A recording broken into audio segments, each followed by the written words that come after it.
दोस्तों नमस्कार, कैसे हैं आप सब? आशा करता हूँ आप सब बहुत अच्छे होंगे। दोस्तों हमारा यूपी पीसीएस का एग्ज़ाम हो चुका है, आरओ एआरओ का भी हो चुका है। अब हमारा जो आने वाला एग्ज़ाम है एलटीजीआईसी की और इसमें आपके जो जीके जीएस के क्वेश्चन आएँगे, उसी पे ये सीरीज़ मैं लेके आया हूँ।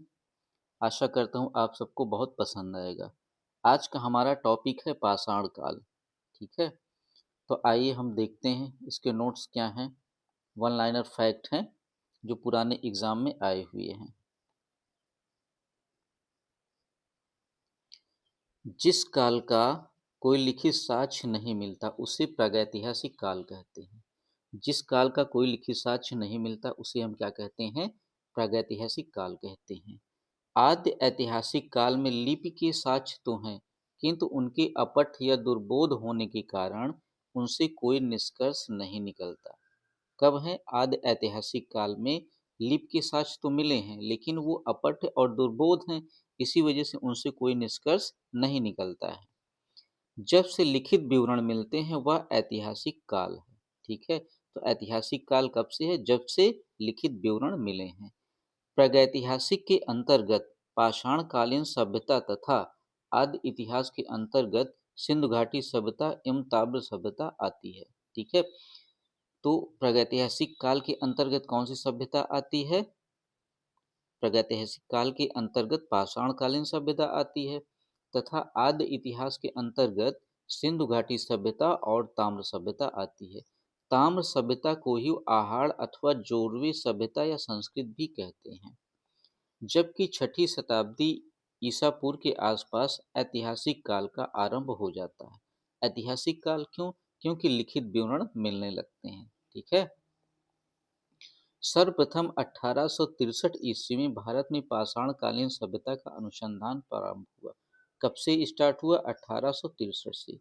ठीक है, पाषाण निर्मित उपकरणों की अधिकता के कारण संपूर्ण पाषाण युगीन संस्कृति को तीन मुख्य चरणों में विभाजित किया गया। ये हैं पुरापाषाण काल, मध्य पाषाण काल, नवपाषाण काल। ठीक है, तीन मुख्य चरणों में विभाजित किया गया है। किसे? जो हमारी पाषाण संस्कृति है उसको। उपकरणों की भिन्नता के आधार पर पूरा पाषाण काल को भी तीन भागों में विभाजित किया गया है। तो हमारी पाषाण संस्कृति जो ये है तीन भागों में विभाजित है, पूरा पाषाण काल, मध्य पाषाण काल और नवपाषाण काल। उसके बाद जो उपकरण हैं उनके आधार पे पूरा पाषाण काल जो है हमारा, इसको तीन कालखंडों में विभाजित किया गया है। तो कौन कौन से हैं आइए देखते हैं। तो हमारा पहला है पूर्व पूरा पाषाण काल। इसमें हमें क्या मिला है? क्रोड उपकरण। इसके अंतर्गत हस्त कुठार, खंडक एवं बिदारणी। तो प्रश्न आएगा कि हस्त कुठार, खंडक एवं बिदारणी कब हमें मिले हैं? पूर्व पूरा पाषाण काल में। इसमें जिसे हम क्रोड उपकरण भी कहते हैं। ठीक, फिर मध्य पूरा पाषाण काल, इसमें हमें फलक उपकरण मिले हैं। फिर उच्च पुरा पाषाण काल है, इसमें हमें तक्षणी खुरचनी उपकरण मिले हैं। ठीक है, क्या मिले हैं? तक्षणी एवं खुरचनी, ये कब मिले हैं? उच्च पुरा पाषाण काल में। और फलक उपकरण हमें कब मिले हैं? मध्य पाषाण काल में। सर्वप्रथम पंजाब की सोहन नदी घाटी, ये कहाँ पे है? पाकिस्तान से चापर चापिंग फेबुल संस्कृत के उपकरण मिले हैं। ठीक है, चापर चापिंग और फेबुल संस्कृत के उपकरण कहाँ मिले हैं? पंजाब की सोहन घाटी से। और पंजाब की सोहन घाटी है कहाँ पे? पाकिस्तान में। देखिए, जो भी आप एक लाइन पढ़ेंगे उसमें जितने ज़्यादा से ज़्यादा आप प्रश्न बना सकते हैं तो आपके लिए उतना ही महत्वपूर्ण होगा। सर्वप्रथम मद्रास के समीप मदम दुरै तथा अतिरपक्कम से हैंड एक्स संस्कृत के उपकरण प्राप्त हुए। ठीक है, कहाँ से मिले हैं? मद्रास के समीप बदम दुरै तथा अतिरपक्कम से हैंड एक्स संस्कृत के उपकरण प्राप्त हुए हैं। इस संस्कृत के अन्य उपकरण क्लीवर, स्क्रैपर आदि हैं। ठीक है, तो किसके जो पाषाण संस्कृत है उसकी बात की जा रही है। इस संस्कृत के अन्य उपकरण कौन से हैं? क्लीवर, स्क्रैपर आदि। भारतीय भूगर्भ सर्वेक्षण के वैज्ञानिक कौन थे? रॉबर्ट ब्रूसफूट। ये ब्रिटिश भूगर्भ वैज्ञानिक और पुरातत्वविद थे। ठीक है, रॉबर्ट ब्रूसफूट कौन थे? तो ये भूगर्भ वैज्ञानिक और पुरातत्वविद थे। ये प्रश्न कई बार पूछा जा चुका है। 1863 ईस्वी में रॉबर्ट ब्रूस फूट ने मद्रास के पास पल्लवरम, ठीक है, कहाँ पे, मद्रास के पास पल्लवरम नामक स्थान से पहला हैंड एक्स प्राप्त किया था। तो प्रश्न आएगा कि रॉबर्ट ब्रूस फूट जो एक भूगर्भ वैज्ञानिक और पुरातत्वविद हैं, इन्हों इन्हें हैंड एक्स कब प्राप्त हुआ था? 1863 में। और कहाँ प्राप्त हुआ था? मद्रास के पल्लवरम में। इनके मित्र विलियम किंग, तो इनके मित्र कौन है? विलियम किंग ने अतिरपक्कम से पूर्व पाषाण काल के उपकरण खोज निकाले थे। तो पूर्व पाषाण काल से पहले के भी उपकरण इन्होंने खोज निकाले थे। कौन? William king. ये है कौन? रॉबर्ट ब्रूस फूट जो हैं इनके मित्र हैं। वर्ष 1935 में डी टेरा ने, ठीक, डी टेरा के नेतृत्व में एल कैम्ब्रिज अभियान दल ने सोहन घाटी में सबसे पहले महत्वपूर्ण अनुसंधान किया। अब सोहन घाटी कहाँ है? पाकिस्तान में है, ठीक है, अभी आप पढ़ चुके हैं। बेलन घाटी में इलाहाबाद विश्वविद्यालय के जी आर शर्मा के निर्देशन में अनुसंधान किया गया। पूर्व पाषाण काल से संबंधित 44 पुरा स्थल प्राप्त हुए हैं, ठीक है। बेलन घाटी में इलाहाबाद विश्वविद्यालय के जी आर शर्मा के निर्देशन में अनुसंधान किया गया। पूर्व पाषाण काल से संबंधित यहाँ कितने स्थल प्राप्त हुए हैं? 44 स्थल प्राप्त हुए हैं।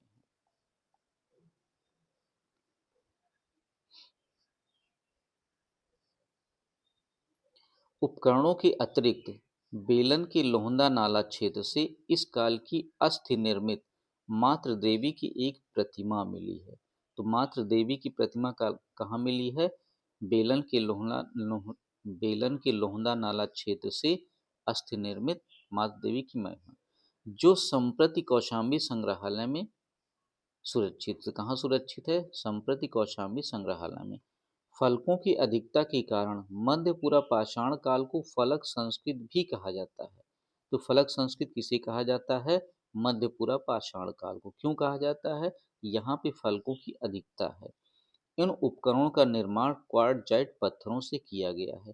तो जो हमारे फलक हैं ये किससे बनाए गए हैं? क्वार्टजाइट पत्थर से। पूरा पाषाण कालीन मानव का जीवन पूर्णतया प्राकृतिक था। कैसा था? प्राकृतिक था। वे प्रधानतः शिकार पर निर्भर रहते थे। किस पे निर्भर थे? शिकार पे। उनका भोजन मांस एवं कंदमूल हुआ करता था। तो क्या है हमारी लाइन? कि पूरा पाषाण कालीन मानव जीवन ये पूर्णतया प्रकृति पर निर्भर था, ये शिकार पर निर्भर थे और मांस तथा कंदमूल इनका मुख्य भोजन था। अग्नि के प्रयोग से अपरिचित रहने के कारण, ठीक, तो पूरा पाषाण काल में ये अग्नि से अपरिचित थे, तो ये कच्चा मांस ही खाते थे। इस युग का मानव शिकारी एवं खाद्य संग्राहक था। इस काल के मानव को पशुपालन तथा कृषि का ज्ञान नहीं था, ठीक है। तो ये सब मध्य पाषाण काल जो पूरा पाषाण काल के अंतर्गत आया है उसकी बात की जा रही है। भारत में मध्य पाषाण काल के विषय में जानकारी सर्वप्रथम 1867-68 में हुई, जब आर्कीबाल्ड कार्लाइल ने विंध्य क्षेत्र से शैल चित्र खोज निकाले, ठीक है। तो भारत में मध्य पाषाण काल के विषय में जानकारी सर्वप्रथम 1867 से 1868 में हुई, जब आर्कीबाल्ड कार्लाइल ने विंध्य क्षेत्र से शैल चित्र खोज निकाले। मध्य पाषाण काल के विशिष्ट औजार, ठीक है, सूक्ष्म पाषाण या पत्थर के बहुत छोटे औजार हैं, ठीक है। मध्य पाषाण काल में जो औजार हमको मिले थे वो सूक्ष्म पाषाण या बहुत छोटे औजार हैं। भारत में मानव अस्थिपंजर सर्वप्रथम मध्य पाषाण काल से ही प्राप्त होने लगता है। गुजरात में स्थित, तो भारत में जो अस्थिपंजर मिले हैं कब मिले हैं? मध्य पाषाण काल से ही मिलना स्टार्ट हुए हैं। गुजरात स्थित लंघनाच सबसे महत्वपूर्ण पुरा स्थल है, ठीक है। तो लंघनाच कहाँ पे स्थित है? गुजरात में। ये एक महत्वपूर्ण पुरा स्थल है। यहाँ से लघु पाषाण उपकरणों के अतिरिक्त पशुओं की हड्डियां, कब्रिस्तान, कुछ मिट्टी के बर्तन भी प्राप्त हुए हैं। यहाँ से 14 मानव कंकाल भी प्राप्त हुए हैं। तो 14 मानव कंकाल के अवशेष कहाँ से प्राप्त हुए हैं? लंघनाच से। ये है कहाँ पे? गुजरात से। यहाँ हमें क्या क्या मिला है? हड्डियां मिली हैं पशुओं की, कब्रिस्तान मिला है और कुछ मिट्टी के बर्तन भी मिले हैं। 14 मानव कंकाल भी मिले हैं। मध्य पाषाण कालीन महदहा, महदहा है कहाँ पे, प्रतापगढ़ से हड्डी एवं सींग प्राप्त हुए हैं। ठीक है, तो हड्डी एवं सींग कहाँ से प्राप्त हुए हैं, महदहा, यह है कहाँ पे, प्रतापगढ़ से। किस काल का है ये, तो मध्य पाषाण काल का है। जी आर शर्मा ने महदहा के 3 क्षेत्रों का उल्लेख किया। ठीक है, तो जी आर शर्मा है, इन्होंने महदहा के 3 ऐसे क्षेत्रों का उल्लेख किया। ठीक है, जो हैं झील क्षेत्र, बूचड़खाना, संकुल क्षेत्र एवं कब्रिस्तान। निवास क्षेत्र में बटा था। बूचड़खाना संकुल क्षेत्र से ही हड्डी एवं सींग के निर्मित उपकरण प्राप्त हुए हैं। आभूषण बड़े पैमाने पे पाए गए हैं, कहाँ से, महदहा से। डॉक्टर जय नारायण पांडे, ठीक, डॉक्टर जय नारायण पांडे द्वारा लिखित पुस्तक पुरातत्व विमर्श में महदहा, सराय नहर एवं दमदमा तीनों ही स्थल से हड्डी के उपकरण एवं आभूषण पाए जाने का उल्लेख है। ठीक है, तो कहाँ से, जय नारायण ने जो बताया, उनकी एक लिखित पुस्तक है, कौन सी है, पुरातत्व विमर्श। इन्होंने बताया कि महदहा, सराय नहर, राय एवं दमदमा तीनों ही स्थल से हड्डी के उपकरण और आभूषण पाए गए हैं। ठीक, महदहा, सराय नहर, राय और दमदमा किसने बताया, डॉक्टर जयनारायण ने। ठीक है, पुस्तक इनकी कौन सी है, पुरातत्व विमर्श। आगे देखते हैं। दमदमा में किए गए उत्खनन के फलस्वरूप पश्चिमी तथा मध्यवर्ती क्षेत्र से कुल मिलाकर 41 मानव समाधान ज्ञात हुए हैं। इन समाधानों में से 5 समाधान युग्म समाधान है। ठीक है, तो दमदमा में जो उत्खनन किया गया पश्चिमी तथा मध्यवर्ती क्षेत्र में 41 मानव समाधान प्राप्त हुए हैं। इन समाधानों में 5 समाधान युग्म समाधान है, मतलब एक साथ 2 लोगों को दफनाया गया है। और एक समाधान में 3 मानव कंकाल तथा एक साथ दफनाए गए हैं। ठीक है, कैसे, एक समाधान मिला है उसमें हमें 3 मानव एक साथ दफनाया गया है, और जो 5 समाधान मिले हैं उसमें युग्म समाधान, जैसे एक ये हो गया, दूसरा ये हो गया, तीसरा ये, चौथा ये, पांचवा ये, इस टाइप का। सराय नहर राय से ऐसी समाधि मिली है जिसमें 4 मानव कंकाल एक साथ दफनाए गए हैं। ठीक, तो 4 मानव कंकाल एक साथ कहाँ दफनाए गए हैं, सराय नहर राय। ये भी कहाँ पे है, ठीक है, ये भी आपका प्रतापगढ़ में ही है, महदहा के पास। और 3 समाधान कहाँ मिले हैं, तो ये दमदमा में मिले हैं। ठीक, एक साथ दफनाए गए 5 समाधान कहाँ मिले हैं, दमदमा में ही मिले हैं। इस प्रकार 48 मानव कंकाल प्राप्त हुए हैं, कहाँ से प्राप्त हुए हैं, दमदमा से। यहाँ की कब्रें, समाधियां आवास क्षेत्र के अंदर स्थित थी। तो जो यहाँ की कब्र थी जहाँ आदमी रहते थे वहां पे स्थित थी। कब्रें छिछली तथा अंडाकार थी। कब्रें कैसी थी, छिछली तथा अंडाकार, जैसे अंडा का आकार होता है ऐसी छिछली थी।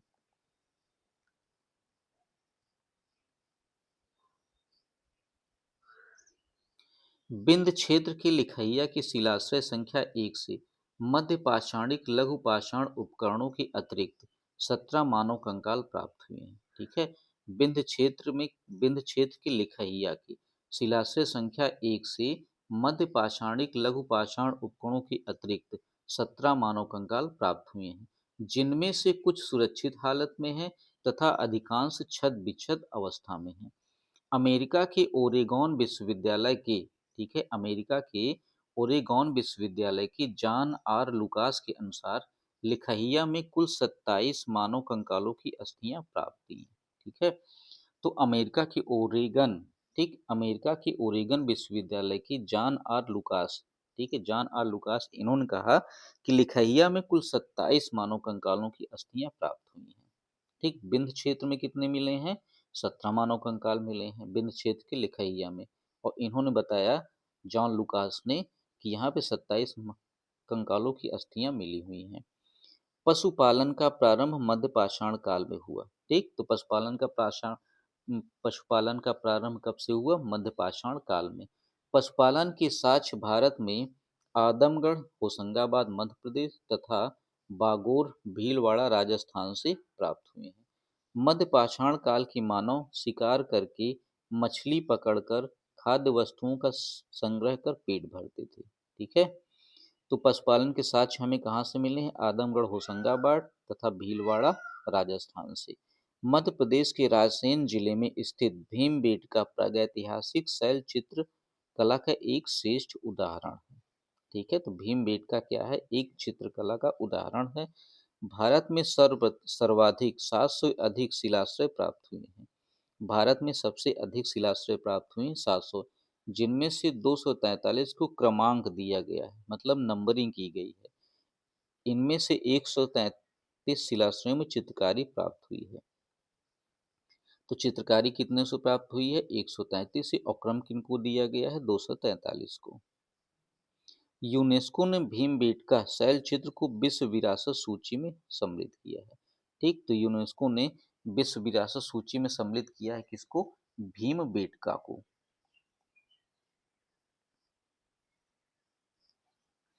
सर्वप्रथम खाद्यान्नों का उत्पादन। ठीक, सर्वप्रथम खाद्यान्नों का उत्पादन नवपाषाण काल में प्रारंभ हुआ। इसी काल में इसी काल में गेहूं की कृषि प्रारंभ हुई। नवीनतम खोजों के आधार पर भारतीय उपमहाद्वीप में प्राचीनतम कृषि साक्ष्य वाला स्थल उत्तर प्रदेश के संत कबीर नगर जिले में स्थित लहुरा देव है। ठीक है, तो जो नई खोजें हुई हैं उनके आधार पर भारतीय उपमहाद्वीप में जो प्राचीन कृषि वाला साक्ष्य है वो कहाँ पे है, उत्तर प्रदेश के संत कबीर नगर में स्थित लहुरा देव से। यहाँ से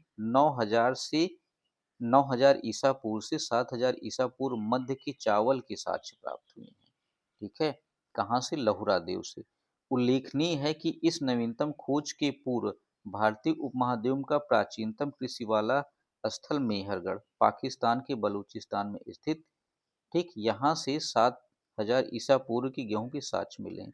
मतलब लहुरा देव जब हमें नहीं पता था तो उससे पहले क्या माना जाता था कि मेहरगढ़ है, लेकिन अब नवी खोजों के आधार पे हमारा लहुरा देव है जहाँ से कृषि के प्राचीनतम साक्ष्य प्राप्त हुए हैं। जबकि प्राचीनतम चावल के साक्ष्य वाला स्थल कोल्डी हवा। ठीक है, प्राचीनतम चावल के साक्ष्य वाला स्थल क्या माना गया था, कोल्डी हवा। यह है कहाँ पे, इलाहाबाद जिले में बेलन नदी के तट पर स्थित। यहाँ से 6500 ईसा पूर्व के चावल की भूसी के साक्ष्य प्राप्त हुए हैं। तो चावल की भूसी के साक्ष्य कहाँ से प्राप्त हुए हैं, इलाहाबाद के कोल्डी हवा से माना जाता था। ठीक है, तो ये जो पॉइंट है ये लहुरा देव की खोज से पहले माना जाता था, लेकिन अब क्या है, जब नई खोज हुई तो हमारा कृषि का साक्ष्य या चावल का साक्ष्य क्या माना जाता है, लहुरा देव। ठीक, चीन की यांगजी नदी घाटी से लगभग 7000 ईसा पूर्व चावल उगाया गया। ठीक है, कहाँ पे, चीन की यांगजी नदी घाटी में। मक्का लगभग 6000 ईसा पूर्व का प्रथम साक्ष्य मैक्सिको में पाया गया है। ठीक है, मक्का का लगभग 6000 ईसा पूर्व का साक्ष्य कहाँ से प्राप्त किया गया है, तो ये मैक्सिको में पाया गया है। बाजरा 5500 ईसा पूर्व चीन में, सोरघम 5000 ईसा पूर्व अफ्रीका में, राई 5000 ईसा पूर्व में दक्षिण पूर्व एशिया में, तथा जई 2300 ईसा पूर्व यूरोप में सर्वप्रथम उगाया गया था।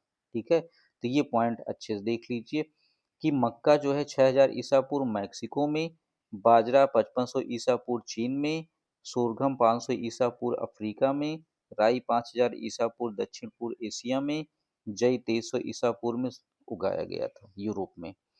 मेहरगढ़ से पाषाण संस्कृति से लेकर हड़प्पा सभ्यता तक के संस्कृत अवशेष प्राप्त हुए हैं। ठीक है, तो मेहरगढ़ में कहाँ से, पाषाण संस्कृति से लेकर हड़प्पा तक के सांस्कृतिक अवशेष मिले हुए हैं।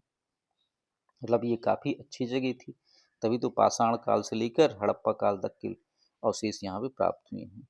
मानव कंकाल के साथ कुत्ते का कंकाल। ठीक है, ये कहाँ पे है, बुर्ज होम। बुर्ज होम है कहाँ पे, जम्मू कश्मीर से प्राप्त हुआ है। यहाँ से गर्त आवास के भी साक्ष्य प्राप्त हुए हैं। गर्त आवास मतलब गड्ढे का घर जहाँ होता है वहीं लोग रहते थे। गर्त आवास, इस पूरा स्थल की खोज, ठीक है, किसकी, बुर्ज होम की, 1935 में डी टेरा ने किया था। ठीक है, बुर्ज होम की खोज किसने किया था, 1935 में डी टेरा और पीटरसन ने। आगे देखते हैं, तो है गुफ कराल, कश्मीर में स्थित नवपाषाणिक स्थल है। ठीक है, गुफ कराल क्या है, कश्मीर में एक स्थित है एक नवपाषाणिक कालिक स्थल। गुफ कराल का अर्थ होता है कुलाल अर्थात कुम्हार की गुहा। ठीक है, गुफ कराल का अर्थ क्या होता है, कुलाल अर्थात कुम्हार की गुहा। यहाँ के लोग कृषि एवं पशुपालन का कार्य करते थे। चिरांद, ये बिहार के सारण जिले में स्थित है। यहाँ से नवपाषाणिक अवशेष प्राप्त हुए हैं। यहाँ से हड्डी के अनेक उपकरण प्राप्त हुए। कहाँ से? चिरान से। यहाँ से प्राप्त उपकरण हिरण के सींगों से निर्मित हैं। ठीक है, तो चिरान में जो हड्डी के अवशेष या उपकरण प्राप्त हुए हैं ये हिरण की सींगों से निर्मित हैं। नवपाषाण युगीन दक्षिण भारत में मृतक को दफनाने के स्थल के रूप में बृहद पाषाण स्मारकों की पहचान की गई है। नवपाषाण कालीन पुरा स्थल से राख के टीले कर्नाटक में मैसूर के पास बेल्लारी जनपद में स्थित संगनकल्लू से प्राप्त हुए हैं। तो राख के टीले कहाँ से प्राप्त हुए हैं? संगनकल्लू में। संगनकल्लू है कहाँ? कर्नाटक में, मैसूर के पास बेल्लारी जनपद में। पिकली हल, उतनूर आदि स्थलों से भी राख के टीले प्राप्त हुए हैं।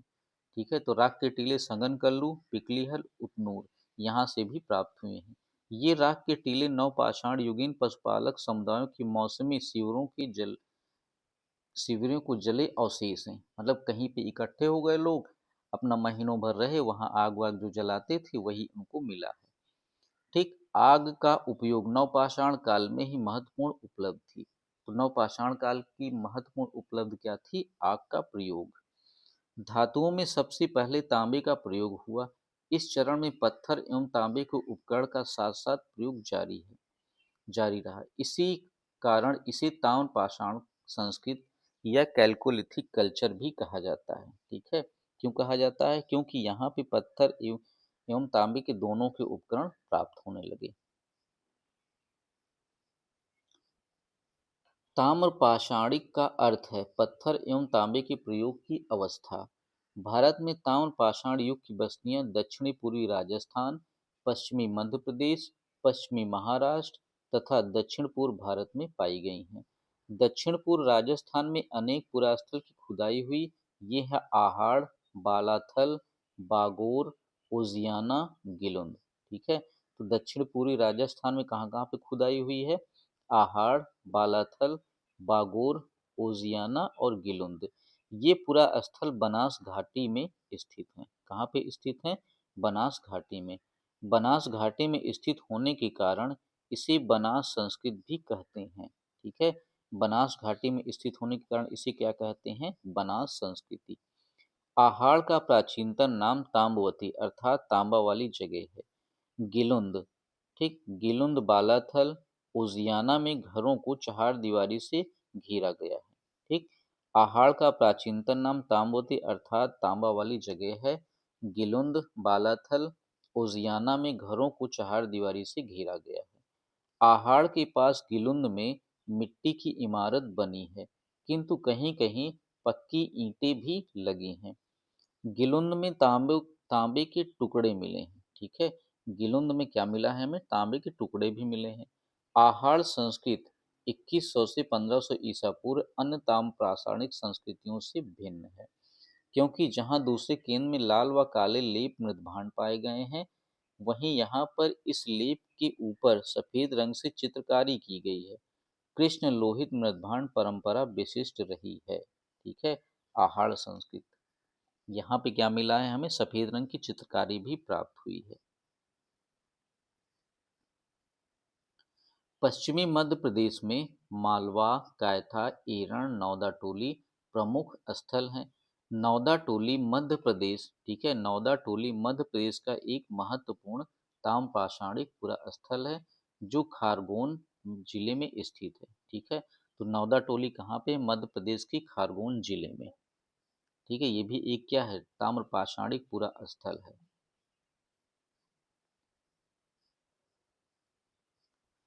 इसका उत्खनन एच.डी. सांकालिया ने कराया था। यहाँ से मिट्टी, बांस एवं फूल से बने चौकोर एवं वृत्ताकार घर मिले हैं।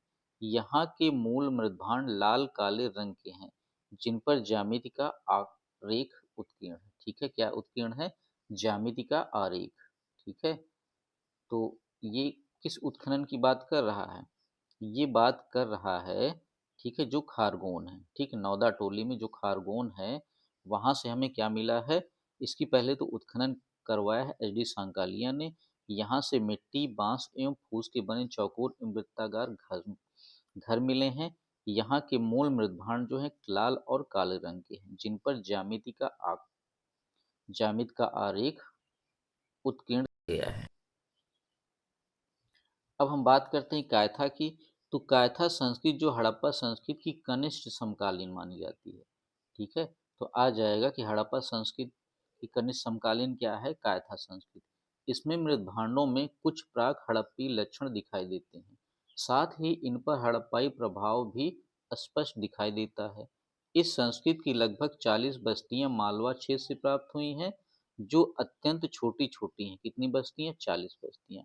मालवा संस्कृत अपने मृद्भांडों की उत्कृष्टता के लिए जानी जाती है। ठीक है, मालवा संस्कृत अपने मृद्भांडों की उत्कृष्टता के लिए जानी जाती है। मध्य प्रदेश में कायथा और एरण की तथा पश्चिमी महाराष्ट्र में इनाम गांव की बस्तियां किलाबंद हैं। पश्चिमी महाराष्ट्र के प्रमुख पुरा स्थल अहमदनगर जिले में जोरवे, नेवासा और दायमाबाद। पुणे जिले में चंदौली, सोनगांव, इनामगांव, प्रकाश और नाशिका, ये सभी पूरा स्थल जोरवे संस्कृत के हैं। ठीक है, जोरवे संस्कृत के हैं। तो यहाँ हम देखते हैं कि जो जोरवे संस्कृत है वो कब से है, 1400 से 700 ईसा पूर्व। ठीक है, इसके जो स्थल कहाँ से मिले हैं, महापाषाण, महाराष्ट्र में। महाराष्ट्र में कहाँ पे, अहमदनगर जिले में। ठीक है, एक जोरवे हो गया, दूसरा नेवासा हो गया और तीसरा दयामाबाद। फिर पुणे जिले में चंदौली, सोनगांव, इनामगांव, प्रकाश और नाशिका। ठीक है, तो ये हमारे क्या हैं, जोरवे संस्कृत के उदाहरण हैं। अब तक ज्ञात 200 जोरवे स्थलों में गोदावरी का दायमाबाद जो एरिया है सबसे बड़ा है। ठीक है, गोदावरी का दायमाबाद सबसे बड़ा है जोरवे संस्कृत के लिए। यह 20 हेक्टेयर में फैला है, जिसमें लगभग 400 लोग रह सकते हैं। नेवासा जोरवे संस्कृत ये भी एक है, से पटसन का साक्ष्य मिला है। टोटीदार पात्र परंपरा जोरवे संस्कृत की विशिष्ट पहचान है। तो प्रश्न बनेगा कि टोटीदार पात्र परंपरा किस संस्कृत की विशिष्ट पहचान है, जोरवे संस्कृत की। महापाषाण, महाराष्ट्र की ताम्रपाषाण कालीन संस्कृत जोरवे संस्कृत के नेवासा, दायमाबाद, चंदौली, इनामगांव आदि पुरा स्थलों में मृतकों को अस्थि कलश में रखकर उत्तर से दक्षिण दिशा में घरों की फर्श के नीचे दफनाए जाने के साक्ष्य प्राप्त हुए हैं। ठीक है, तो यहाँ से क्या प्राप्त हुआ है, जो ताम्रपाषाण कालीन संस्कृत या जोरवे संस्कृत है, जो जगह है नेवासा, दायमाबाद, चंदौली, इनामगांव, यहाँ पर मृतकों को अस्थि कलश में रखकर उत्तर से दक्षिण दिशा में घरों के फर्श के नीचे दफना देते थे। ठीक है,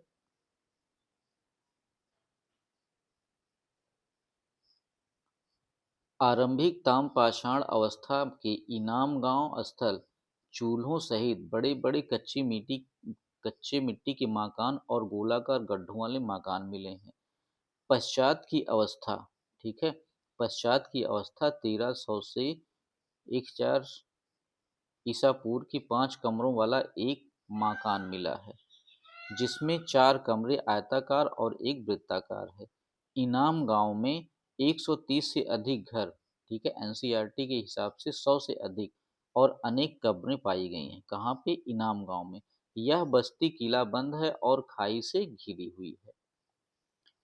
यहाँ शिल्पियाँ पंसारी लोग, ठीक, यहाँ शिल्पियाँ पंसारी लोग पश्चिमी छोर पर रहते थे, जबकि सरदार प्रायः केंद्र स्थल में रहता था। यहाँ से अन्नागार भी मिला है। कहाँ से अन्नागार मिला है, बताइए, इनाम गांव से।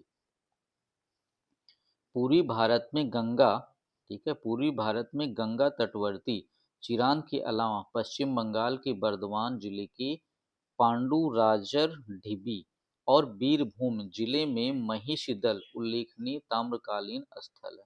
ठीक है, तो महत्वपूर्ण ताम्रकालीन स्थल क्या है, चिरांद के अलावा पश्चिम बंगाल में है बर्धमान जिला, यहाँ से पांडु राजर डिबी, बीरभूम, ठीक है, महिषीदल उल्लेखनीय है। बीरभूम में महिषीदल है और बर्धमान जिले में क्या है, पांडुराजर ढीबी। कुछ अन्य पुरास्थल जहाँ खुदाई हुई है ये हैं बिहार में सोनवार या सोनपुर और ताराडीह। पूर्वी उत्तर प्रदेश में खैराडीह, नरहन। ठीक है, पूर्वी उत्तर प्रदेश में क्या है, खैराडीह और नरहन।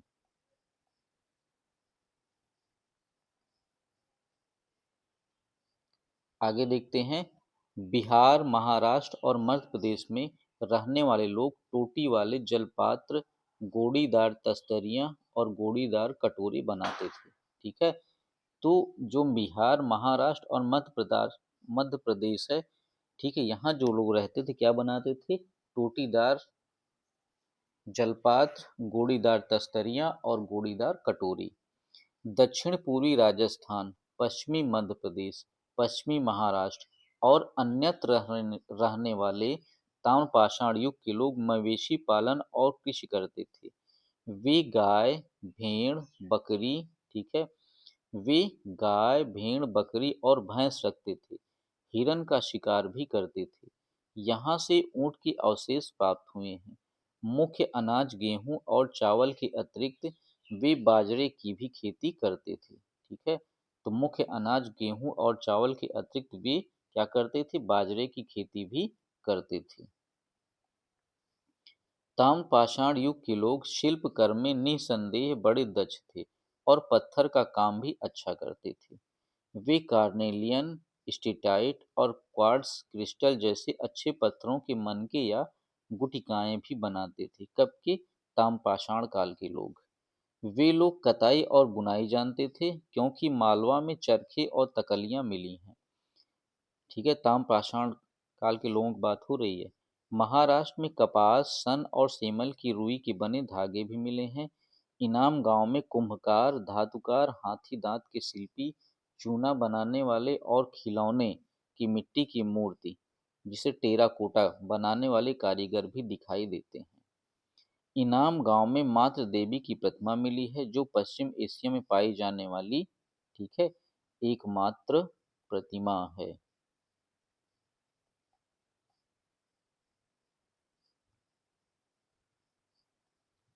इनाम गांव में मात्र देवी की प्रतिमा मिली है, जो पश्चिमी एशिया में बड़े पाई जाने वाली ऐसी प्रतिमा की प्रतिरूप है। मालवा और राजस्थान में मिली, ठीक है, रूढ़ शैली से बनी मिट्टी की वृषभ मूर्तिकाएं यह सूचित करती हैं कि वृषभ धार्मिक पंथ का प्रतीक है। पश्चिमी महाराष्ट्र की चंदौली और नेवासा बस्तियों में कुछ बच्चों के गलों में तांबे के मनकों का हार पहनाकर उन्हें दफनाया गया है। ठीक है, तांबे के मनकों का हार पहनाकर उन्हें दफनाया गया है। जबकि अन्य बच्चों की कब्रों में समान के तौर पर कुछ बर्तन मिले हैं। ठीक, पश्चिमी महाराष्ट्र की चंदौली और नेवासा से। महाराष्ट्र में मृतकों को उत्तर दक्षिण की दिशा में रखा जाता था, किंतु दक्षिण भारत में पूर्व पश्चिम की दिशा में। ठीक, तो महाराष्ट्र में उत्तर से दक्षिण की दिशा में रखा जाता था और दक्षिण भारत में पूर्व से पश्चिम दिशा में। पश्चिमी भारत में लगभग संपूर्ण शवाधान, एक्स डेड बरियल प्रचलित था। ठीक, संपूर्ण शवाधान पश्चिमी भारत में, जबकि पूर्वी भारत में आंशिक शवाधान, ठीक है, जिसे क्या कहा जाता था? Fractional burial. सबसे बड़ी निधि मध्य प्रदेश के गुंगेरिया से प्राप्त हुई है। इसमें 424 तांबे के औजार एवं हथियार तथा 102 चांदी के पतले पत्थर, ठीक है। कायथा के एक घर में तांबे के 28 कंगन, 2 अद्वितीय ढंग की कुल्हाड़ियां आदि पाई गई हैं। कहाँ से? कायथा से। 28 कंगन और 2 अद्वितीय ढंग की कुल्हाड़ियां। इसी स्थान में स्टीटाइट और कार्नेलियन जैसे कीमती पत्थरों की गोलियों के हार पात्रों में जमा किए गए हैं। गणेश्वर स्थल राजस्थान में खेती ताम्रपट्टी के सीकर झुंझुनू क्षेत्र में तांबे की समृद्धि खानों के निकट पड़ता है। ठीक है, कहाँ पड़ता है? खानों के निकट। इसी स्थान में स्टीटाइट और कार्नेलियन जैसे कीमती पत्थरों की गोलियों के हार पात्रों में जमा पाए गए हैं। गणेश्वर स्थल राजस्थान में खेती ताम्रपट्टी के सीकर झुंझुनू क्षेत्र की तांबे की समृद्ध खानों के निकट पड़ता है।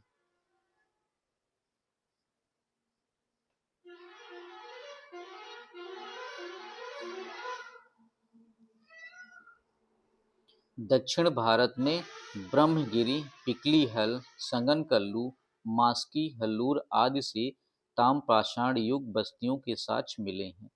दक्षिण भारत में कृषक की अपेक्षा चरवाहा संस्कृति का अधिक प्रमाण मिला है। ठीक है, तो दक्षिण भारत में ब्रह्मगिरी है, पिकली हल है, सकनगल्लू है, मस्की है, हल्लूर है आदि से ताम्रपाषाण युगीन बस्तियां मिली हैं।